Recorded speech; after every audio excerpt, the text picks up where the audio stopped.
नमस्कार मित्रांनो, आजच्या स्पर्धामय युगात अभ्यास आणि सराव याला फारच महत्त्व आहे। आपल्या प्रयत्नांना आमचा देखील थोडासा हातभार लागावा म्हणून आम्ही सामान्य ज्ञान विषयक व्हिडिओ नियमितपणे अपलोड करीत असतो। हा व्हिडिओ देखील अतिशय महत्त्वाचा आहे, शेवटपर्यंत नक्की बघा। प्लीज व्हिडिओला लाईक आणि शेअर करून आमच्या चॅनलला सबस्क्राईब करा। चला तर आजचा आपला नॉलेजेबल व्हिडिओ सुरू करूया। प्रश्न पहिला, पायरीला ही कीड मुख्यतः पुढीलपैकी कोणत्या पिकावर दिसून येते? पर्याय ए ऊस, बी भुईमूग, सी कांदा, डी बाजरी। योग्य उत्तर आहे पर्याय ए ऊस। पायरीला ही कीड मुख्यतः ऊस या पिकावर दिसून येते। प्रश्न दुसरा, तामिळनाडू राज्यातील कोणता जिल्हा नैसर्गिक रबराच्या उत्पादनासाठी प्रसिद्ध आहे? पर्याय ए मदुराई, बी तिरुनेलवेली, सी वेल्लोर, डी कन्याकुमारी। योग्य उत्तर आहे पर्याय बी तिरुनेलवेली। तमिळनाडू राज्यातील तिरुनेलवेली हा जिल्हा नैसर्गिक रबराच्या उत्पादनासाठी प्रसिद्ध आहे। प्रश्न तिसरा, सनफ्लॉवर या तेलबियाच्या पिकाचे वानस्पतिक नाव खालीलपैकी कोणते? पर्याय ए हेलियंथस एनरा, बी कार्थेमस टिक्टोरियस, सी एराकिस हायपोजिया, डी ग्लायसिन मॅक्स। योग्य उत्तर पर्याय ए हेलियंथस एनरा। सनफ्लॉवर या तेलबियाच्या पिकाचे वानस्पतिक नाव हेलियंथस एनरा हे आहे। प्रश्न चौथा, पालाश या द्रव्याचे अधिक प्रमाण असणारे रासायनिक खत पुढीलपैकी कोणते? पर्याय A potassium ammonium nitrate, B sulphate of potash, C muriate of potash, D potassium nitrate. योग्य उत्तर पर्याय सी म्युरेट ऑफ पोटॅश। पालाश या द्रव्याचे अधिक प्रमाण असणारे रासायनिक खत म्हणजेच म्युरेट ऑफ पोटॅश हे आहे। प्रश्न पाचवा, पुढीलपैकी कोणत्या जनावराच्या दुधात घृतांशाचे प्रमाण जास्त आहे? पर्याय ए जर्सी संकरित गाय, बी गावठी गाय, सी म्हैस, डी गीर गाय। योग्य उत्तर पर्याय सी म्हैस। पुढील जनावरांपैकी म्हशीच्या दुधात घृतांशाचे प्रमाण जास्त आहे। प्रश्न सहावा, दुधाचा महापूर ही योजना भारतात प्रथम केव्हा सुरू झाली? पर्याय ए 1961, बी 1965, सी 1971, डी 1975। योग्य उत्तर पर्याय सी 1971। दुधाचा महापूर ही योजना भारतात 1971 या वर्षी सुरू झाली। प्रश्न सातवा, डाळिंब या पिकाचे जन्मस्थान कोणते? पर्याय A Iraq, B Iran, C West Indies, D दक्षिण अमेरिका। योग्य उत्तर पर्याय बी इराण। डाळिंब या पिकाचे जन्मस्थान इराण आहे। प्रश्न आठवा, सरपंचाची निवड गावातील सर्व प्रौढ मतदारांकडून प्रत्यक्ष मतदान पद्धतीने व्हावी अशी शिफारस या समितीने केली। पर्याय A L N Bongirwar, B Vasantrao Naik, C Balwantrai Mehta, D P B Patil. योग्य उत्तर पर्याय डी पी बी पाटील। सर्व प्रौढ मतदारांकडून प्रत्यक्ष मतदान पद्धतीने सरपंचाची निवड व्हावी अशी शिफारस पी बी पाटील यांच्या समितीने केली।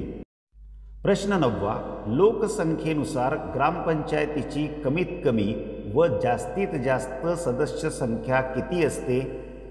पर्याय ए 5 व 15, बी 5 व 17, सी 7 व 17, डी 5 व 17। योग्य उत्तर पर्याय सी 7 व 17। लोकसंख्येनुसार ग्रामपंचायतची कमीत कमी 7 आणि जास्तीत जास्त 17 अशी सदस्य संख्या असते। प्रश्न 10वा, जिल्हा परिषदेचा पदसिद्ध सचिव कोण असतो? पर्याय ए मुख्य कार्यकारी अधिकारी, बी उपमुख्य कार्यकारी अधिकारी, सी जीप उपाध्यक्ष, डी विभागीय आयुक्त। योग्य उत्तर पर्याय बी उपमुख्य कार्यकारी अधिकारी। जिल्हा परिषदेचा पदसिद्ध सचिव हा उपमुख्य कार्यकारी अधिकारी असतो। मित्रांनो, एक कडकडीची विनंती, आमच्या चॅनलला सबस्क्राईब करून बेल बटन ऑन करून घ्या आणि हो, या व्हिडिओला एक लाईक करून हा व्हिडिओ आपल्या मित्रमैत्रिणींना नक्की शेअर करा। यामुळे आपले कोणतेच नुकसान होणार नाही, परंतु आम्हाला मात्र नवनवीन व्हिडिओ बनवण्याची प्रेरणा नक्की मिळेल। चला तर पुढचा महत्त्वाचा प्रश्न बघूया। प्रश्न 11वा, खालीलपैकी महात्मा गांधी तंटामुक्त गाव मोहिमेचे घोषवाक्य ओळखा। पर्याय ए शांतता, बी शांती व अहिंसा, सी शांततेकडून समृद्धीकडे, डी नको तंटा हवी शांतता। योग्य उत्तर पर्याय सी शांततेकडून समृद्धीकडे। महात्मा गांधी तंटामुक्त गाव मोहिमेचे घोषवाक्य शांततेकडून समृद्धीकडे हे आहे।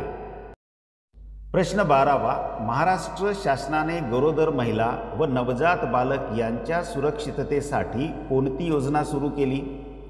पर्याय ए संरक्षित मातृत्व योजना, बी राजीव गांधी बाल सुरक्षा योजना, सी जननी शिशु सुरक्षा कार्यक्रम, डी बालमाता सुरक्षा योजना। योग्य उत्तर पर्याय सी जननी शिशु सुरक्षा कार्यक्रम। महाराष्ट्र शासनाने गरोदर महिला व नवजात बालक यांच्या सुरक्षिततेसाठी जननी शिशु सुरक्षा कार्यक्रम ही योजना सुरू केली। प्रश्न 13वा, ग्रामसेवकाची नेमणूक करण्याचे अधिकार कोणाला आहेत?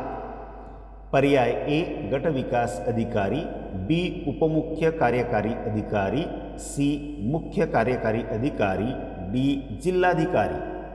योग्य उत्तर पर्याय सी मुख्य कार्यकारी अधिकारी। ग्रामसेवकाची नेमणूक करण्याचे अधिकार मुख्य कार्यकारी अधिकारी यांना आहेत। प्रश्न 14वा, प्रत्येक ग्रामपंचायतीमध्ये स्त्री आरक्षणाचे प्रमाण एकूण जागांच्या किती असते? पर्याय ए 1/2, बी 1/3, बी 1/4, डी 1/5। योग्य उत्तर पर्याय ए 1/2। प्रत्येक ग्रामपंचायतीमध्ये स्त्री आरक्षणाचे प्रमाण एकूण जागाच्या 1/2 इतके असते।